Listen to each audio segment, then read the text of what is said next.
Bismillahirrahmanirrahim. Alhamdulillahirabbil alamin. Wassalatu wassalamu ala Rasulillah wa ala alihi wa ashabihi wa man tabi'ahum bi ihsan ila yaumiddin. Amma ba'd. Alhamdulillah kita lanjutkan lagi majelis kitab Tajwid Al-Muyassar.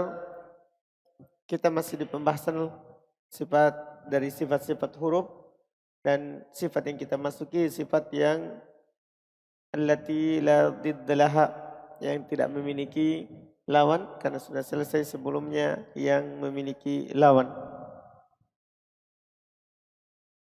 Bismillahirrahmanirrahim. Alhamdulillah. Wassalatu wassalamu ala Rasulillah wa ala alihi wa man walah. Amma ba'd. فآخر ما أخذنا في مجلس الأمس هو الكلام على صفتي الذلاقة والإصمات، وأخذنا أيضا صفتين من الصفات غير المتضادة، هما صفتا الصفير والقلقلة. الصفير والقلقلة. وتوقفنا عند الصفة الثالثة وهي صفة اللين. قال المؤلف حفظه الله: الصفة الثالثة أي من الصفات غير المتضادة اللين، وهو لغة السهولة، شيء لين أي سهل. وقيل معناه ضد الخشونة، هذا أيضا معنى آخر، معنى لغوي آخر لكلمة اللين. قال: واصطلاحا عند علماء هذا الفن إخراج الحرف من مخرجه بسهولة. إخراج الحرف من مخرجه، إخراج الحرف أي حرف اللين من مخرجه بسهولة وعدم كلفة على اللسان، وعدم كلفة على اللسان. قال: وله حرفان وهما الواو والياء الساكنتان المفتوح ما قبلهما. حرف اللين المعروف الواو والياء الساكنتان المفتوح ما قبلهما، هذان حرفان يخرجان بلين وسهولة وعدم كلفة، فلذا وصف بهذه الصفة. قال: نحو خوف، لاحظ خوف، خوف الواو، بيت الياء، ياء ساكنة قبلها فتح، توصف باللين. Baik, kata beliau, kita telah mengambil kemarin dua sifat sebelumnya yang memiliki lawan, yaitu sifat ad-dalaqah dan al-ismat. Setelah itu kita masuk di sifat yang ghair mutadad, yang tidak ada lawannya, yaitu as-safir dan al-qalqalah. Dan kita sekarang masuk di sifat yang ketiga yang tidak memiliki lawan, sifat al-lin. Dia, kata beliau, secara bahasa as-suhulah, yang mudah, yang mudah. Dikatakan juga maknanya adalah diddul khusyunah, lawan dari yang kasar, lawan dari yang kasar, ya, berarti yang lembut.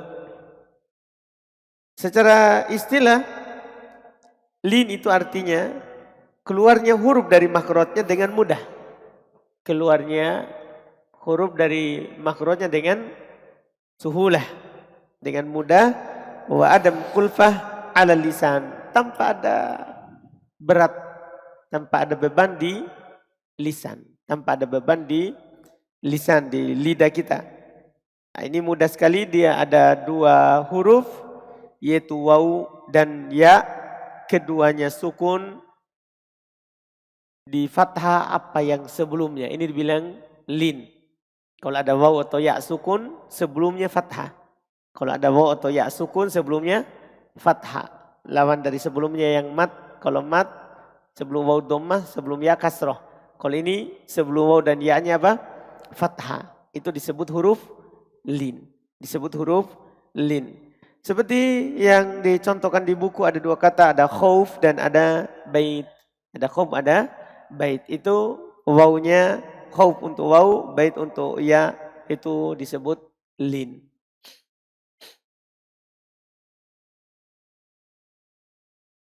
أريد أن أنبه إلى شيء يختلط على الطلبة. شيء يختلط على الطلبة وربما الأخير منه لم يأتي معنا بعد. لدينا 3 أمور. الأمر الأول حرف اللين، هذا أمر. الثاني صفة اللين. الثالث مد اللين.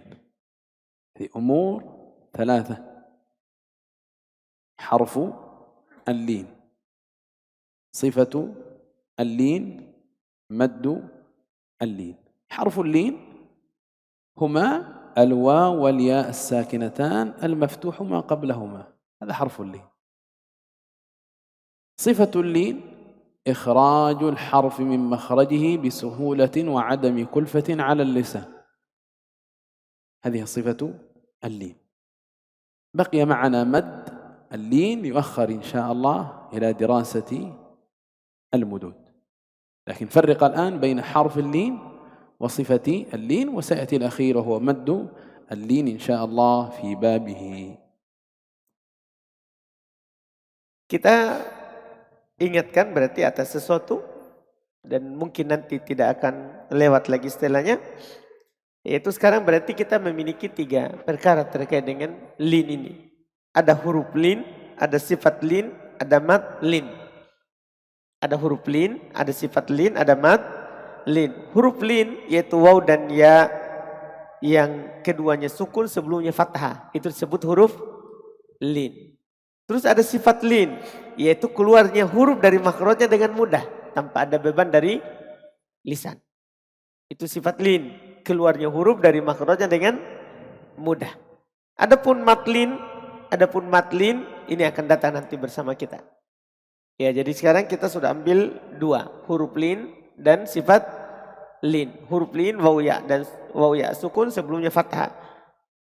Kemudian sifat lin keluarnya huruf dari makhrajnya dengan mudah.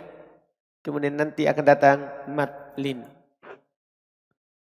الصفة الرابعة من الصفات غير المتضادة صفة الانحراف. صفة الانحراف قال وهو لغة الميل عن الشيء والعدول عنه. انحرفت عنه بمعنى ملت عنه وعدلت عنه، هذا في اللغة. واصطلاحا الميل بالحرف عن مخرجه، الميل بالحرف عن مخرجه حتى يتصل بمخرج غيره. إذن في انحراف في المخرج، هذا ما ذكره المؤلف في تعريف الانحراف هنا. قال وله حرفان هما اللام والراء. شرح الآن هذه الصفة بقوله فاللام فيها انحراف إلى ناحية طرف اللسان. وكما مر معنا أن اللام من أدنى حافتي اللسان. قال والراء فيها انحراف إلى ظهر اللسان وميل قليل إلى جهة اللام.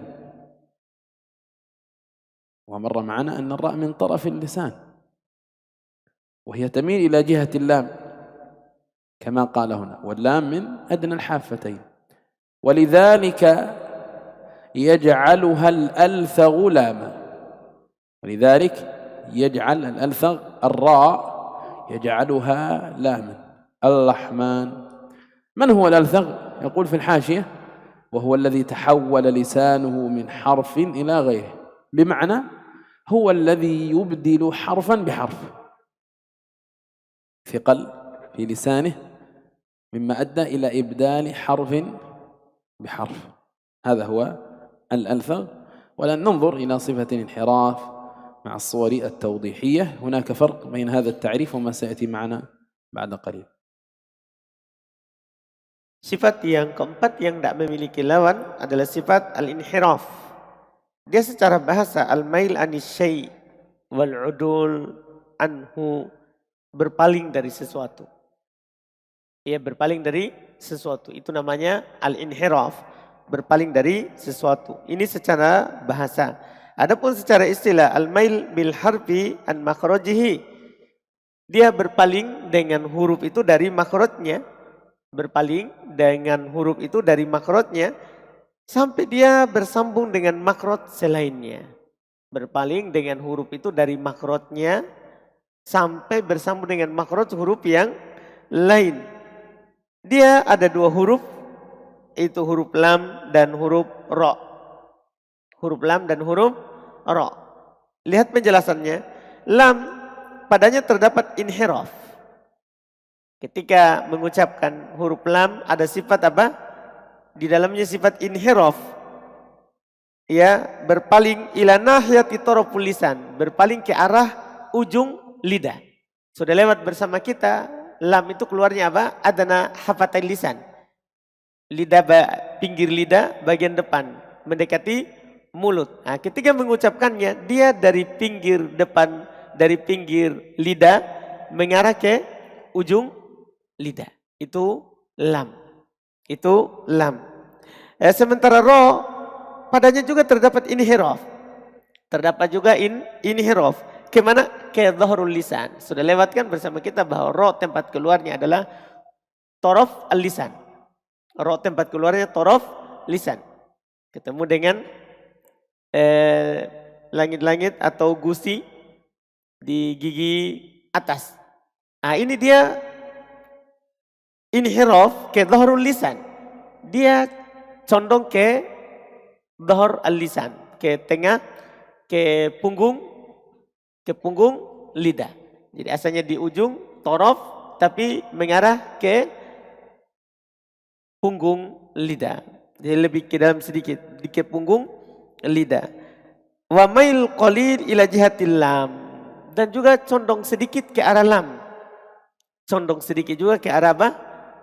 Lam. Sudah lewat tadi tempat keluarnya lam. Adana hafatai lisan. Adana hafatai lisan. Jadi condong juga sedikit ke arah lam. Oleh karena itu yaj'aluha al-alsaq laman. Oleh karena itu orang yang alsaq, yang tidak bisa mengucapkan ro. Orang apa itu? Orang yang di bahasa kita. Orang yang cadel. Orang yang cadel dia mengucapkannya la, bukan ro. Paham kan? Ini karena arah dia itu berpaling dari ro ke mana? Ke arah pengucapan lam. Oleh karena itu dia bilang ketika orang cadel yang ngomong ro, dia mengarah ke lam. Ada di catatan di bawah al-sak. Ya, al-sak itu adalah huwallazi tahawwal lisanuhu min harfin ila ghairi. Ini yang kita sebutkan tadi dengan satu kata orang yang cadel.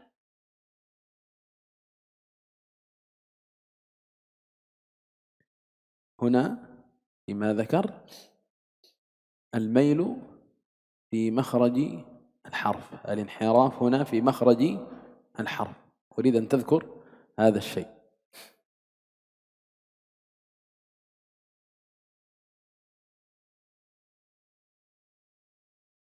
قال هنا صورة التوضيحية الصفة الرابعة من الصفات غير المتضادة الانحراف.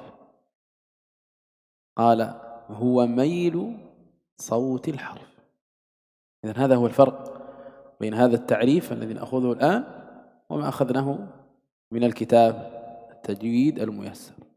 مر معنا قبل أن الانحراف في مخرج الحرف. ما نأخذه الآن الانحراف في صوت الحرف. فرق بين صوت الحرف ومخرج الحرف. فهنا الميل في صوت الحرف، وسبب ذلك لعدم كمال جريانه. لعدم كمال جريانه. اللام والراء اللام والراء حرفان لا يجري فيهم الصوت جريانا تاما، إذن عدم كمال جريان الحرف. ما هو السبب في ذلك؟ قال بسبب اعتراض اللسان طريقه. إذن مال صوت الحرف لعدم كمال جريان الصوت. ما سبب ذلك؟ عدم كمال جريان الصوت اعتراض اللسان طريقه، وحرفاه اللام والراء. هذا كلام نظري الآن سيزداد وضوحا إن شاء الله مع الصورة التوضيحية. قال انحراف اللام، انحراف اللام منظر أمامي لشكل اللسان أثناء النطق باللام. معلوم أن اللام تخرج من أدنى حافتي اللسان كما مر معنا، إذن هذا الجزء من اللسان ينغلق، هذا الجزء من اللسان ينغلق فيعترض مرور الصوت فيميل فينحرف الصوت إلى جانبي اللسان. هذا هو الانحراف، مال صوت اللام إلى جانبي اللسان، وهذه الأسهم توضح لنا ذلك، ميلان صوت اللام إلى جانبي اللسان. وهنا يقول يكون انحراف صوت اللام إلى جانبي طرف اللسان لاعتراض الطرف طريق اللام. إذن هذا الصوت خروجه ومروره يمر ويمر ويمر حتى يصل إلى هذا الموضع فينغلق اللسان للمخرج، ينغلق أدنى الحافتين تنغلق للمخرج فيميل الصوت إلى جانبي اللسان. هذا هو الانحراف في اللام. Baik, kita lihat di gambar ya tajwid musawwar. Di sini ada pengertian yang berbeda dengan yang ada di tajwid muyassar. Inhiraf di sini adalah mail sautil harf, berpalingnya suara dari huruf. Kalau tadi di tajwid muyassar dia al-mail bil harf an makhrajihi. Ya, berpaling dengan huruf itu dari makhrajnya. Kalau ini suaranya. Kalau ini suaranya. Karena tidak sempurnanya mengalirnya. Karena sebab lisan terhalang jalannya. Jalannya suaranya. Ya, lisan menghalangi jalannya suara. Di gambar lebih jelas kita lihat inhiraf al-lam. Kita lihat inhirafnya lam. Ini gambar dari depan. Pandang gambar sebelah sini. Ini dipandang dari depan. Jadi lidah bagian depan itu lihat tertutup. Dia ke makhrajnya. Sudah lewat kan? Dia ke makhrajnya ke atas tertutup sehingga membuat suara itu berpaling ke samping kiri dan kanan. Perhatikan keluar suara jadinya. Suaranya itu asalnya harus keluar dari tengah tapi karena tertutup bagian depan akhirnya dia berpaling suaranya ke kiri dan ke kanan. Nah ini keluar, dilihat ashumnya, lihat anak panahnya yang bagian sini keluar ke kiri dan ke kanan. Inilah dibilang inhiraf as-saut. Suaranya apa? Berpaling ke kiri dan ke kanan. Ini sana gambar yang nampak dari samping. Nah, ini gambar lebih jelas lagi. Antum perhatikan itu lidah sana, lidah paling sebelah. Antum perhatikan anak panah dari dalam, dari dalam. Ini yang gambar lidah ujungnya ini itu tertutup, ketemu dengan ya bagian atas dari gusi, dari pangkal gigi, dari gusi sehingga tertutup bagian depannya. Akhirnya keluar suara samping kiri dan kanan. Keluar suara dari samping kiri dan kanan. Itu disebut inhiraf as-saut. Dan terjadinya inhiraf sautul lam kedua sisi dari lisan karena tertutup jalannya. Tertutup jalannya. Karena ketemu di ini ujung lidahnya ketemu ke atas sehingga tertutup jalannya sehingga suaranya berpaling ke kiri dan ke kanan. Jadi ini berpalingnya suara dari huruf. Ini jelas ya dengan gambar. وهنا يقول انحراف الراء، أخذنا قبله انحراف اللام. قال انحراف الراء أما الراء فبالعكس، أي عكس اللام، ينحرف الصوت بها من جانبي طرف اللسان إلى وسطه، من جانبي طرف اللسان إلى وسطه، إلى هذه الفجوة اليسيرة التي مر معنا ذكرها في مخارج الحروف، في مخارج الحروف وفي صفة البينية. لاحظ الأسهم هذه توضح لنا ميل صوت الراء، يمر الصوت كما ترى ثم ينحرف إلى وسط اللسان، ثم ينحرف إلى وسط اللسان. وانظر هذا أيضا قال منظر أمامي لشكل اللسان أثناء النطق بالراء. وهنا مقارنة بين انحراف اللام والراء، كلاهما حرف انحرف صوته، إلا أن هناك فرقا بينهما، أن انحراف اللام يكون إلى جانبي اللسان، وانحراف الراء يكون إلى وسط اللسان. Baik, berikutnya sekarang inhiraf ra, berpalingnya ra. Berpalingnya ra. Perhatikan itu digambar, kata beliau, adapun ra maka kebalikan dari lam. Kalau lam tadi tertutup bagian tengah sehingga mengalir ke samping, berpaling ke samping kiri dan kanan. Kalau ra malah ke tengah, kebalikan dari lam. Lam ke samping, kalau ra mana? Ke tengah. Perhatikan itu anak panah yang keluar di tengah. Lubang di tengah itu, disitulah dia. Tadi dia dari dalam seperti lam. Kalau lam keluar ke samping suaranya. Kalau ra itu keluar di lubang tengah yang Syekh lingkari hitam. Iya, keluar ke tengah. Nah, perhatikan sana gambar lidah. Jadi dari dalam suara dari dalam sana. Perhatikan arah anak panah. Suara dari dalam.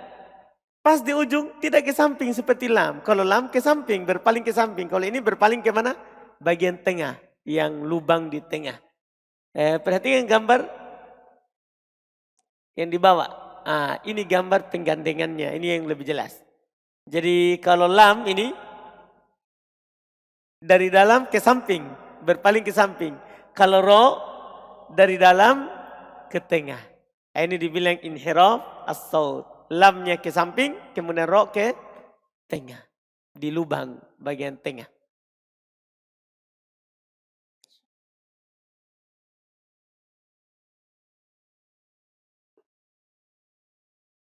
الصفة الخامسة من الصفات غير المتضادة صفة التكرير.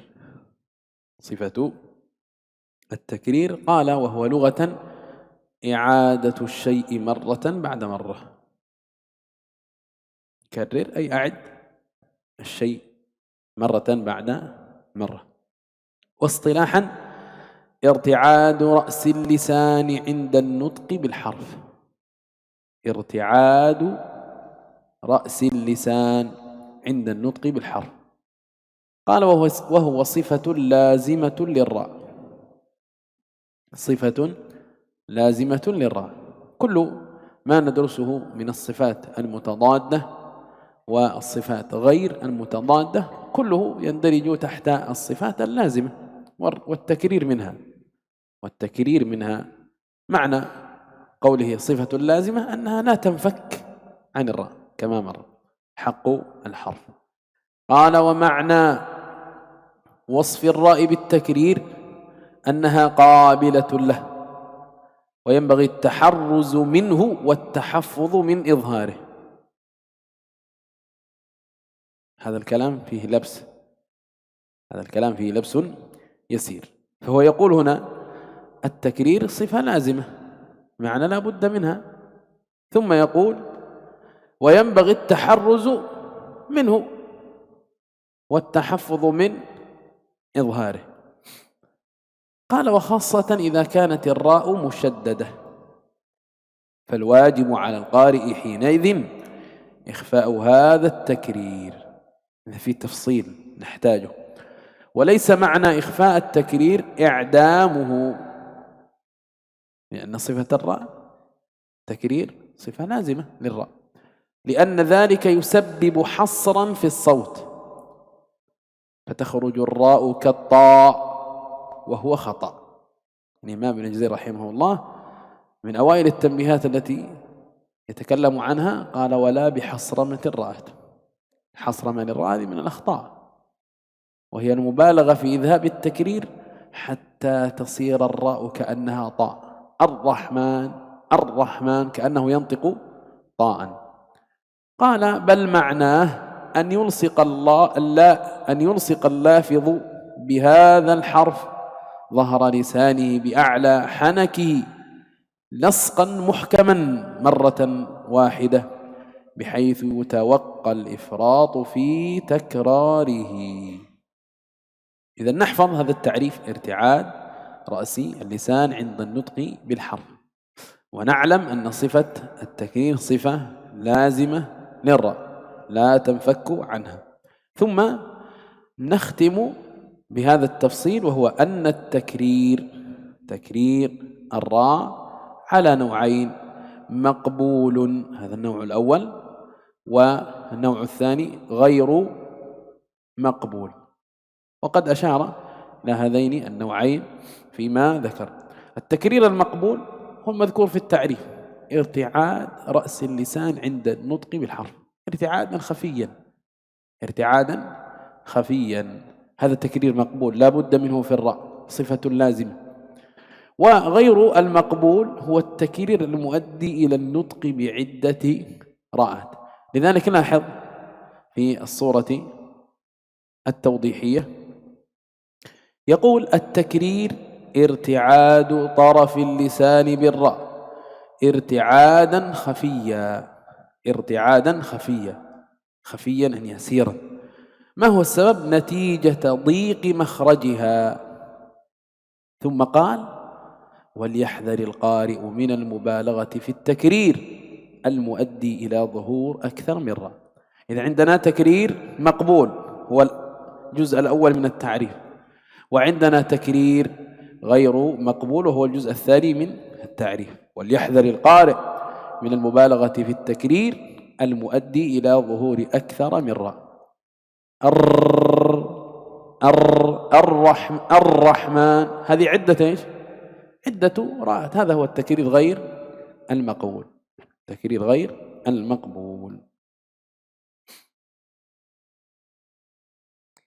Kata beliau berikutnya, sifat yang tidak memiliki lawan, sifat yang kelima at-takrir.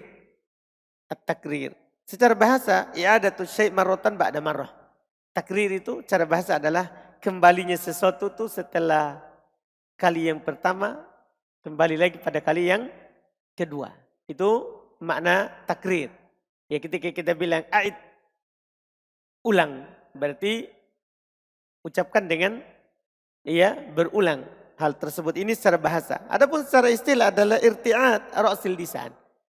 Bergeraknya, gemetarnya,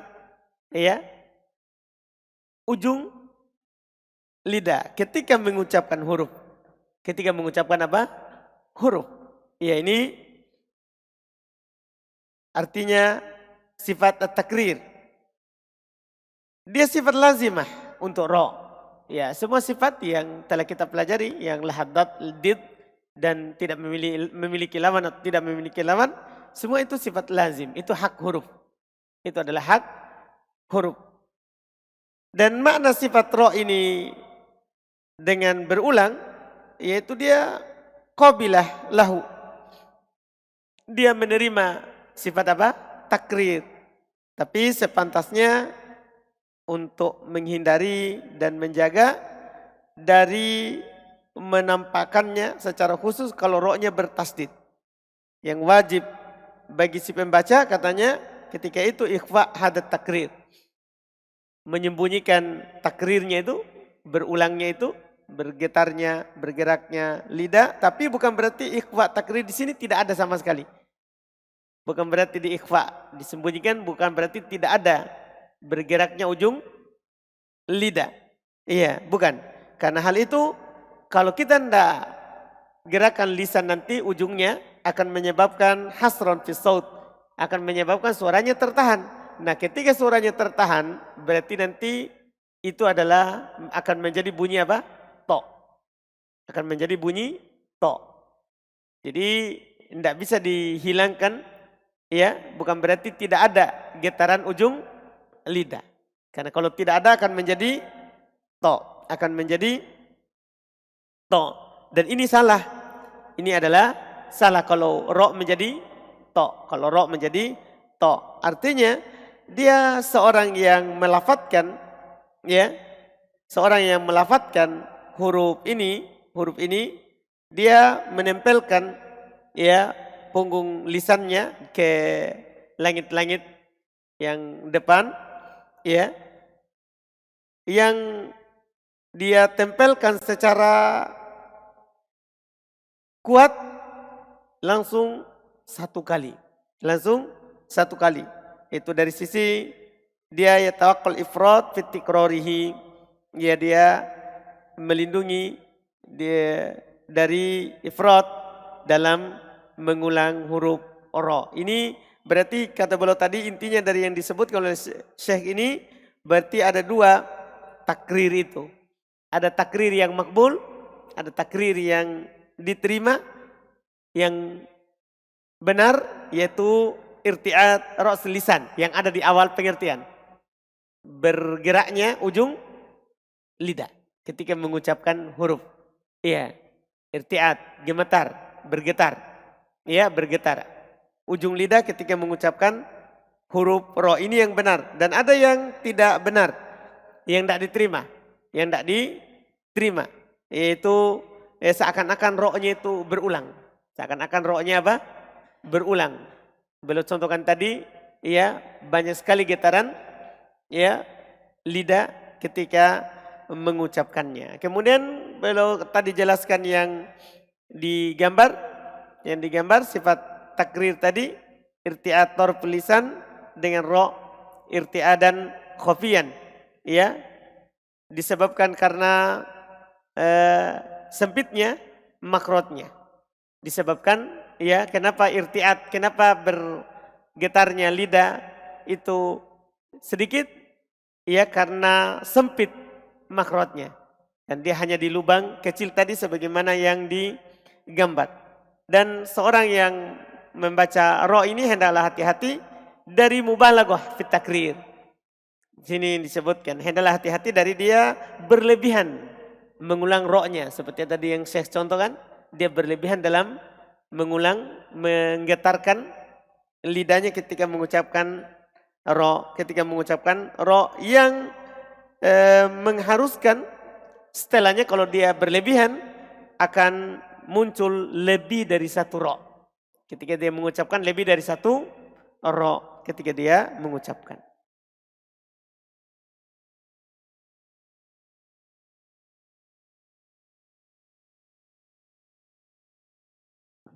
الصفة السادسة صفة التفشي. صفة التفشي قال وهو لغة الانتشار. الانتشار، تفشى الشيء أي انتشر وذاع. واصطلاحا انتشار الريح في الفم عند النطق بحرفه. انتشار الريح في الفم أي صوت هذا الحرف عند النطق بحرفه، وله حرف واحد على الصحيح. يعني كلمة على الصحيح تفيد أن من العلماء من ألحق غير هذا الحرف بهذه الصفة، فذكروا الفاء من حروف التفشي، لكن الصحيح أن حرف التفشي هو الشين فحسب، لأن تفشي الشين في الفم، تفشي غيره خارج الفم. هذا من التعليلات. ننظر الصورة التوضيحية. يقول في التعريف، هناك فرق يسير، التفشي هو انتشار صوت الشين من مخرجه الذي هو وسط اللسان حتى يصطدم صوت الشين بالصفحة الداخلية للأسنان العليا والسفلى. نسمع منكم أش أش أش أش أش أش. جميل. Sifat berikutnya, sifat yang tidak memiliki lawan, sifat keenam, sifat tafasyi. Secara bahasa dia bermakna intishar, yang menyebar. Yang menyebar. Ini secara bahasa. Adapun secara istilah, intishar ar-rih, tersebarnya angin. Ya, di dalam mulut ketika mengucapkan hurufnya. Tersebarnya angin di dalam mulut ketika mengucapkan hurufnya. Ketika mengucapkan hurufnya. Ini hanya ada satu huruf berdasarkan pendapat yang kuat. Kan di antara para ulama ada yang mengucap, ada yang memasukkan huruf lain seperti fa. Seperti huruf fa. Iya, yang benarnya dia ada satu huruf saja, yaitu huruf apa? Shin. Huruf shin. Perhatikan di gambar surat Taudihiyah, dia tafasyi, dia sifatnya pengertiannya intishar sautil ashin, tersebarnya suara shin dari makhrajnya, sampai dia yastadim di safha ad-dakhiliyah lil asnan ya al-ulya wa sufla, sampai dia penuh tabrak, ya, menabrak seluruh yang ada di bagian dalam, di gigi bagian atas dan bagian bawah. Jadi sampai ke depan, ya, gigi bagian atas dan bagian bawah. Itu anginnya atau suaranya. Anginnya atau suaranya yang disebutkan tadi, ya. Karena dari dibilang situ intisyaru sautu shin min makhrajihi. Intisyar tersebarnya suaranya huruf sin dari makhrajnya. Sudah lewat bersama kita makhrajnya shin. Tengah lidah ke langit-langit. Tengah lidah ke langit-langit atas.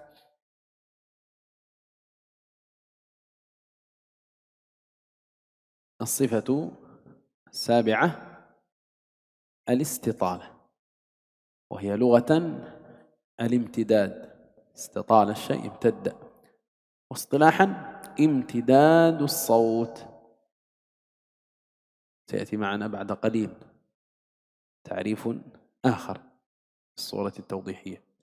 امتداد الصوت من أول حافة اللسان إلى آخرها، وهي صفة لحرف واحد وهو الضاد، وسمي بذلك لاستطالته مخرجا وصوتا حتى اتصل بمخرج اللام. ننظر الصورة التوضيحية. الاستطالة يقول هو اندفاع اللسان.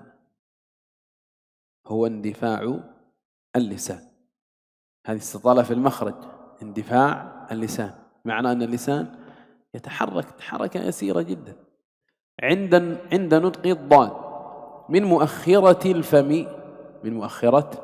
الفم إلى مقدمته حتى يلامس رأس اللسان أصول الثنيتين العليين، وذلك تحت تأثير الهواء الضاغط خلف اللسان. إذن أثناء نطق الضاد يندفع اللسان قليلا، شيئا يسيرا جدا. عند نطق الضاد يندفع اللسان من مؤخرة الفم إلى مقدمته. ما هو السبب في هذا الأمر؟ قال هو الهواء الضاغط خلف اللسان. وانظر، عندنا في الضاد منطقة تلامس، وعندنا منطقة ضغط واتكاء، وهو ما مر معنا في التعريف السابق في الكتاب. حتى اتصل بمخرج اللام التي منطقة أدنى الحافة إلى منتهاها. نسمع منكم أداء الضاد. أض أض أض فضل الله فضلنا فضلنا.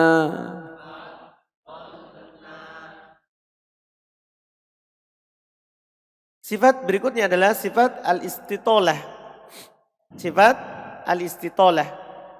Dia secara bahasa al-imtidad, yang terhampar. Yang terhampar. Dan secara istilah adalah imtidadus saut min awali hafatil lisan ila akhiriha. Masya Allah. Terhamparnya suara dari awal hafatil lisan, dari awal pinggir lidah bagian dalam depan, bagian dalam, ila akhiriha, sampai bagian depannya. Sampai bagian depannya, di pinggir lidah. Dia sifat untuk satu huruf saja, yaitu huruf dot. Sifat istitolah ini sifat untuk satu huruf saja, yaitu sifat huruf dot. Karena sudah lewat bersama kita tanpa keluarnya dot. Hafatai al-lisan, pinggir lidah yang di dalam, yang digambar sebentar akan diperlihatkan. Dinamakan dengan itu karena istitolatihi makhrajan wa sautan. Karena terbentang makhraj dan suaranya. Terbentang makhraj dan suaranya di pinggir lidah. Hatta ittasala bi makhrajil lam. Sampai dia bersambung dengan makhrajnya siapa? Lam. Makhrajnya lam kan dekat dari mulut, pinggir lidah bagian depan. Iya, sampai mendekati makhrajnya apa? Lam. Perhatikan sifat istitolah di gambar. Ini sifat dari istitolah. Hiyan difa'u al-lisan. Bergeraknya lidah. Inda nutki dot, ketika mengucapkan huruf dot. Bergerak dari mana? Dari muakhiratil fam ila muqaddimatihi. Dari bagian akhir, bagian belakangnya mulut sampai ke bagian depan. Itu gambar anak panah itu yang Syekh garis hitam, itu pinggir lidah. Pinggir lidah bagian belakang sampai ke pinggir lidah bagian depan. Sampai pinggir lidah bagian depan. Iya, perhatikan ini gambarnya. Jadi dari ini warna sampai ke warna depan. Iya, ini terkait dengan tempat keluarnya dari belakang ke depan sampai yulamis ra'sul lisan. Sampai ujung lidah bagian ro'os ya, tahu ro'os kan? Ro'os yang ujungnya, kan ada torof, ada ro'osnya. Sampai ujung lidah itu yulamis usul ya as-saniyatain al-ulyatain ya, sampai ujung bagian lidah itu menyentuh dua gigi depan, gigi ulya, yang gigi sanaya. Jadi dari belakang sampai ke depan sampai dia ya menyentuh ya dua gigi depan. Demikian itu ya, karena ada pengaruh dari suara, tekanan ya dari belakang lisan. Dia dari belakang ya lidah. Ini perhatikan, itu anak panahnya keluarnya di gambar.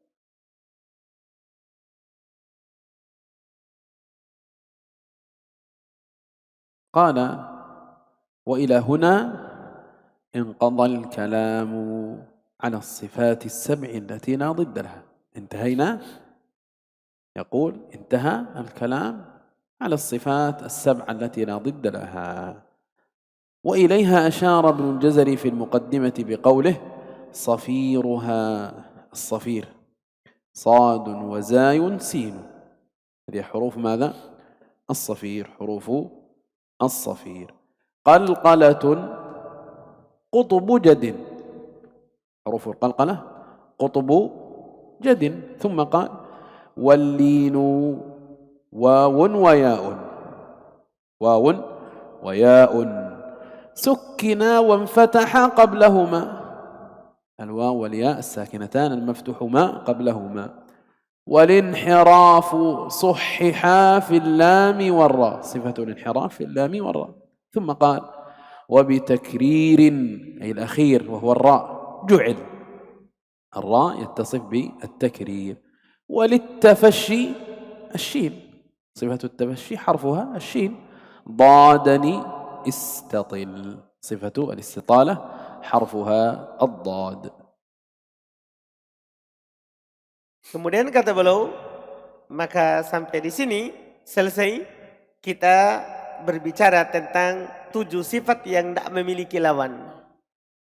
Di sini sudah selesai dari berbicara tentang 7 sifat yang tidak memiliki lawan. Iya. Dan kepadanya lah Al-Imam Ibnul Jazari berisyarat dalam muqaddimahnya dengan ucapannya sofiruha sod zai sin wazai wasin sin wazai sin. Sofirnya yaitu dari sifat yang tidak memiliki lawan. Huruf sofirnya 3, ada huruf sod, zai dan sin. Kemudian kolkolanya kutubu jadin. Linnya waw dan ya yang sukun sebelumnya fathah. Linnya adalah waw dan ya sukun sebelumnya fathah. Iya. Kemudian wal inhiraf sahihah fil lam. Sementara inhiraf ya itu ada pada lam dan ro. Sifat inhiraf ada pada lam dan ro. Wa bi takrir ju'il. Tapi khusus pada ro di takrir, ada diulang. Iya. Walit tafashi asyin. Sementara untuk sifat tafashi adalah huruf shin. Dod dan istatil. Sementara huruf dod itu memiliki sifat apa? Istitolah. Memiliki sifat istitolah. Ini berarti semuanya 7. 1 sofir, 2 kolkolah, 3 lin, 4 inhiraf, ya. Kemudian 5 tadi sudah tafashi, kemudian istatil, istitolah. Apa yang luput? Lin yang sebelumnya. Baik. نكون بهذا قد انتهينا من الصفات المتضادة وأيضا الصفات غير المتضادة، ختمنا الصفات اللازمة بكمالها. المؤلف ذكر تتمة فيها ذكر صفتين، يذكر هاتين الصفتين كثير من العلماء، لكن سنؤخر قراءتها إلى مجلس الغد إن شاء الله ليكون مجلس الغد تتمة باب الصفات مع مراجعة إن شاء الله. فسنسأل بعضكم عن حرف ما هي صفاته، استخرج صفات الدال، استخرج صفات القاف. هذا سيكون إن شاء الله في مجلس الغد. فنود منكم أن تراجعوا هذا الباب من أوله، أن تراجعوا هذا الباب من أوله لتكونوا مهيئين لأسئلة الغد إن شاء الله. Berarti kita sudah selesai dari sifat huruf yang memiliki lawan dan tidak memiliki lawan. Tidak memiliki lawan. Kemudian setelah itu beliau akan sebutkan tatimah, penyempurna dari 2 sifat sebelumnya, sifat yang memiliki lawan dan sifat yang tidak memiliki lawan, dengan menyebutkan 2 sifat lagi. 2 sifat lagi. Ini kita akhirkan di majelis besok, dan sambil kita besok murojaah dari sifat huruf. Kita sangat mengharapkan antum mengulang dari sifat huruf yang telah lewat supaya besok kita bisa murojaah setelah menyelesaikan 2 sifat tambahan yang akan disebutkan oleh penulis. Ya, kita mengharapkan antum murojaah ya untuk sifat huruf. Misalnya besok akan ditanya salah seorang dari kita apa sifatnya huruf, ya, dari huruf yang akan disebutkan, kemudian kita sebutkan sifatnya. نكتفي بهذا القدر. سبحانك وبحمدك لا إله إلا أنت نستغفرك ونتوب إليك. صلى الله وسلم على نبيه محمد وعلى آله وصحبه أجمعين. والسلام عليكم ورحمة الله وبركاته.